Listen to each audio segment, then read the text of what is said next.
초등학교 동창으로 시작된 인연이 어느덧 결혼 10년 차를 맞았습니다. 올해로 37살 동갑내기 부부인 선아 씨와 정 씨.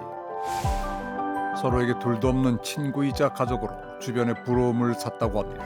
그러던 지난 11월 17일 8시 40분에 전화가 왔어요. 그래서 왜? 이 아침에? 그랬더니 어머니 죽었어요. 그러면서 막 울고 전화가 온 거예요. 그래서 뭐라고? 내가 그랬어. 죽었어요. 그래요. 서둘러 수원에서 일산의 한 병원으로 향했다는 가족들. 응급실 앞에 넋이 나간 듯 멍한 얼굴의 남편 정 씨가 서 있었다고 합니다. 도대체 어떻게 된 거야? 야, 너 정신 차려. 내가 막 이랬어요.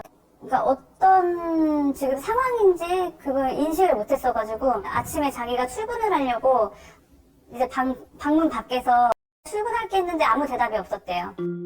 평소 잠에 취한 목소리로 배웅 인사를 했다는 선아 씨가 그날따라 아무 대꾸가 없었다는 겁니다.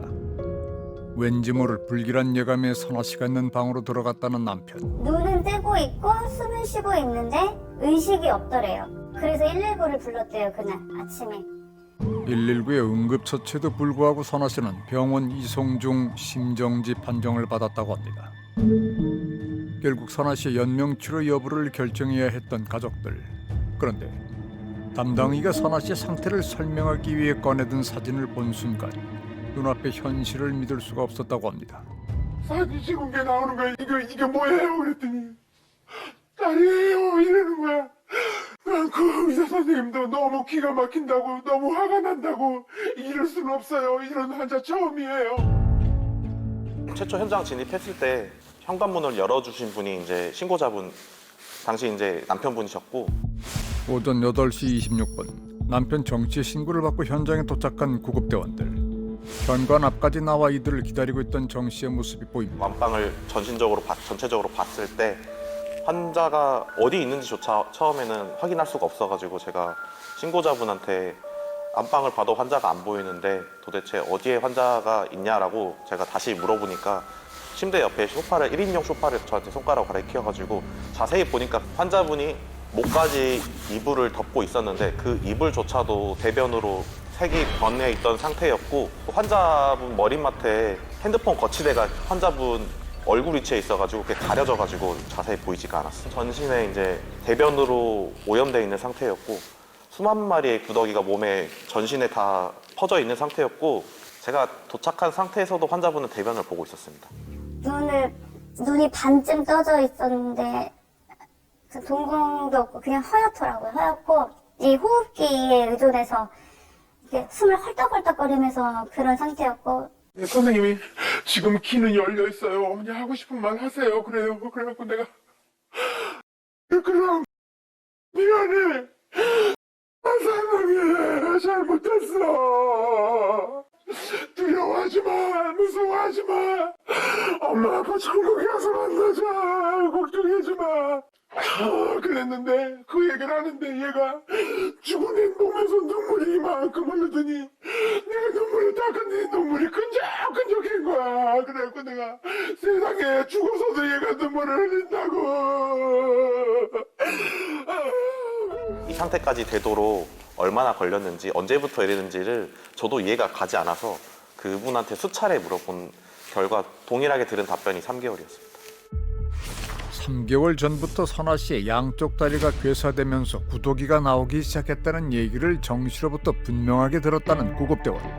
경찰에 긴급 체포된 남편 정 씨는 아내의 상태를 몰랐다고 주장하고 있습니다. 이게 듣기로는 이제 전날에 화장실 청소를 해주러 들어갔대요. 근데 화장실이 사용을 할 수 없을 만큼 너무 더럽고 꺼즈가 엄청 쌓여 있었다 그러더라고요, 저한테.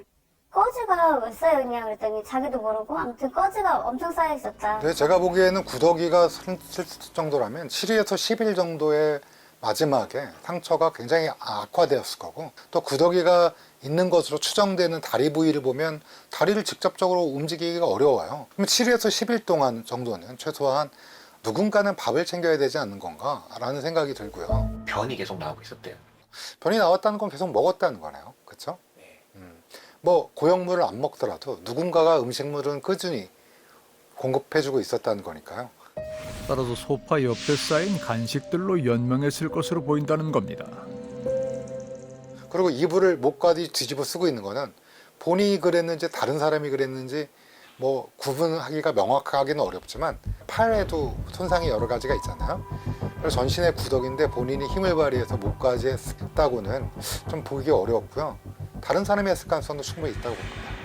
누구보다 가까이서 아내의 상태를 목격했을 것으로 보이는 정 씨는 왜 계속 몰랐다고 주장하는 걸까? 예, 온몸에 이제 피부에 괴사가 일어나고 이제 폐혈증으로 사망을 한 건데 건강했던 성인이 이 정도까지 달라면 일주일, 2주일은 아니에요. 기간이 몇 달은 걸리지. 저기 119 출동 기록에 의하면 3개월 전부터 본인이 이 상태가 좀 안 좋았다라고 얘기를 하니까 아마 그 시점부터 아닐까 하는 생각이 드는데요. 신체 조직 전반의 괴사가 시작된 시점이 선아 씨가 보이지 않기 시작했던 때와 겹친다는 겁니다. 바닥 쪽을 보면은 이 진물이 흘러가지고 지금 새카맣단 말이에요. 예.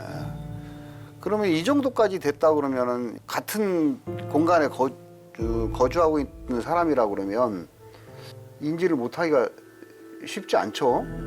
함께 살았다면 맡을 수밖에 없는 극심한 부패의 냄새. 하지만 정 씨는 수사 과정에서 자신이 냄새를 못 맡았던 이유를 이렇게 설명했다고 합니다. 제 동생이 머리가 아프고 두통이 생길 정도로 페브리즈랑 인센스 스틱 그 향을 피워서 몰랐다고 그랬대요. 실제 선아 씨가 앉아있던 소파 옆 테이블에는 각종 섬유 탈취제와 다량의 인센스 스틱이 발견되기도 했습니다. 언니가 그렇게 방 안에다 인센스나 캔들을 피우는 건 본 적도 없었고, 그리고 강아지를 키우기 때문에 막 심하게 무슨 어떤 냄새가 묻힐 정도로 핀다든지 이렇게 하지는 않았고. 혈액 검사나 이런 걸 봤을 때는 열흘 전에 와서 적극적인 조치를 받았으면 살았을 수도 있다. 폐혈증으로 막 들어가는 초기 단계에서 사망한 거로 보이고, 이 소생할 가능성이 있다라고 얘기하는 이유가 뭐냐면 건강한 젊은 사람이었기 때문에 그럴 가능성에 대해서 우리가 좀 희망을 가질 수 있다. 어깨, 배 쪽 이런 쪽은 욕창이라고 설명하기는 좀 어렵고 어떤 다른 원인에 의한 피부 괴사예요. 염증 반응에 의한 피부 괴사. 그러면 염증이 왜 일어났을까라고 생각할 때 상처를 입은 거 아니면 설명할 수가 없는 거죠. 아무리 짧게 잡아도 3개월이에요. 3개월 이상이에요. 솔직히 말하면.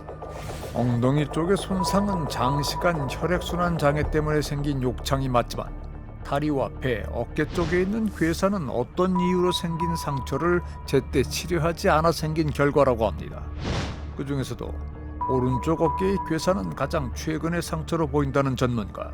오른쪽 어깨 쪽은 자상에 의한 상처다라고 판단이 나올 수도 있어요. 뭔가 뭐 찔렸거나 긁혔거나 뭔가 이렇게 타박에 의해서 피부가 손상이 됐거나 뭐 그러지 않았을까. 상처의 위치와 형태로 볼 때 오른쪽 어깨와 겨드랑이의 괴사는 외상에서 비롯됐을 가능성이 높다는 겁니다. 흉부 CT에서 그 오른쪽 1번에서 6번까지의 그 다발성 그 갈비뼈 골절 소견이 있어요. 1번, 2번은 사실 CPR하면서 잘 안 부러지거든요. 특히 1번 갈비뼈 같은 경우는 굉장히 두께가 있는 갈비뼈거든요. 심폐소생술 과정에서 갈비뼈가 부러지는 경우가 종종 있지만 1번과 2번 갈비뼈가 골절되는 사례는 극히 드물다고 합니다. 근데 그게 부러졌다는 거는 우리가 어떤 외력이 작용했다는 것을 굉장히 의심해 볼 수 있다. 폭행의 가능성도 우리가 의심해 볼 수 있다. 이렇게 생각할 수 있는 거죠. 언제 적었는지는 시점을 알 수 없지만은 선아 씨가 남편 정 씨에게 남긴 편지 2장이 발견됐습니다. 나 때문에 많이 힘들지, 미안해로 시작하는 편지. 정확한 내용을 알 수는 없지만은 남편 정 씨가 화를 내거나 짜증을 부리는 일이 잦아졌고 두 사람 사이의 대화 역시 점점 줄어들었던 것으로 보입니다. 다른 편지에서 정 씨는 선아 씨에게 이별을 언급했던 것으로 보이는 내용이 확인됩니다. 이에 선아 씨는 너무 무섭고 두렵다며 여러 차례 사과의 말을 남겼습니다. 그리고 이어진 마지막 문장. 선아 씨는 남편 정 씨에게 자신을 병원에 데려가 달라고 부탁하고 있었습니다. 지금 이 피해자의 심정이라고 하는 것이 가해자인 남편을 통해서 이 문제를 해결하지 않으면 안 되는 어떤 심리적인 가스라이팅 상태가 있지 않았을까라는 생각이 드는 것이죠. 그것이 물리적이든 심리적이든 어떤 압력이 있었을 것이다라는 생각이 드는 것입니다. 아내 상태는 몰랐지만 병원에 데려가지 말아달라는 아내의 부탁은 사실이었다는 남편 정 씨. 그 모순된 주장은 사실일까? 데려갈 수 없는 상황이다. 가장 납득 가능한 설명은 그러한 상태 상황이 예를 들어 폭행 등의 가해자에 의해서 이루어진 가해 행위 때문일 경우 리클라이너 의자에 탈석 주저앉은 뒤에 못 일어난 것 같아요. 그럼 그녀가 거기에 주저앉게 된 건 분명히 있었을 거예요. 그는 외적인 외압, 그러니까 폭행이든 뭐든 어쨌든 거기 주저앉게 된 계기가 있었을 거고 배우자의 상태가 대단히 심각해져 가는 어떤 지점부터 분명히 이래서는 안 된다는 것은 알았을 거예요. 깨달았을 테고. 그런데 그때 119에 신고할 구조 요청을 할 용기를 갖지 못했었던 것으로 보입니다. 그리고 본인은 책임에 대해서는 가장 잘 알고 있는 군인입니다. 이 책임이 나에게 왔을 경우에 어떠한 문제가 생기는지를 가장 잘 알고 있었기 때문에 이 문제가 세상에 드러나게 되면 나에게 올 수 있는 벌에 대해서 굉장히 걱정을 했을 것입니다. 군에서 수사받고 있는 그는 지금 어떤 입장일까? 그의 부모님을 찾아가 봤습니다.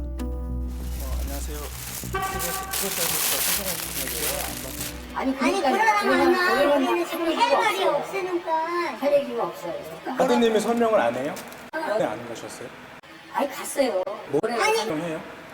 그거는 얘기는 우리는 안 했는데 우리는 몰라요. 저기 지금 기사님까지는 우리가 찍을게요. 정 씨를 면회했지만은 할 말은 없다며 우리와의 대화를 거절합니다. 지금 이렇게 하면은 우리 일상은 못 하잖아요. 며느리 일상은요? 한 달 전에 아드님이 강아지는 병원에 데려갔던데 본인 배우자의 아내는 병원에 왜 안 데려가? 얘기하지 마요. 아드님이 설명을 안 해줘요? 저희는 몰라요. 그러니까 자기가 인식을 못했으니까 자기는 보호할 생각을 못했다.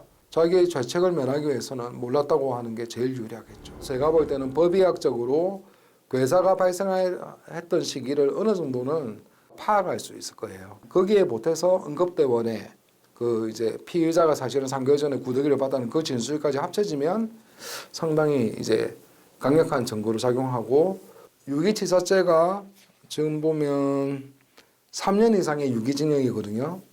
그런데 이게 감경될 만한 부분이 일단은 별로 없어 보이고 5년에서 7년, 길게는 뭐 10년까지로 할 수 있지 않을까. 남편 정 씨가 전역하면은 꼭 가족의 곁으로 이사를 온다던 선아 씨는 이제는 다시는 볼 수 없는 곳으로 떠나버렸습니다. 못 보게 되니까 더 많이 보네. 그러니까 살아있을 때는 보고 저도 그랬는데요. 선아 씨가 보고 싶을 때마다 이곳을 찾는다는 가족들. 특히 이날은 꼭 와야 하는 이유가 있었습니다. 바로 선아 씨의 생일입니다. 그리고 좋아했던 건데 그러니까.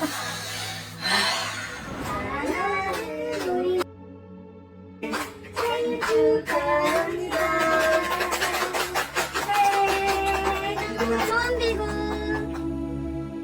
다시는 함께 할 수 없게 된 선아 씨의 생일 파티.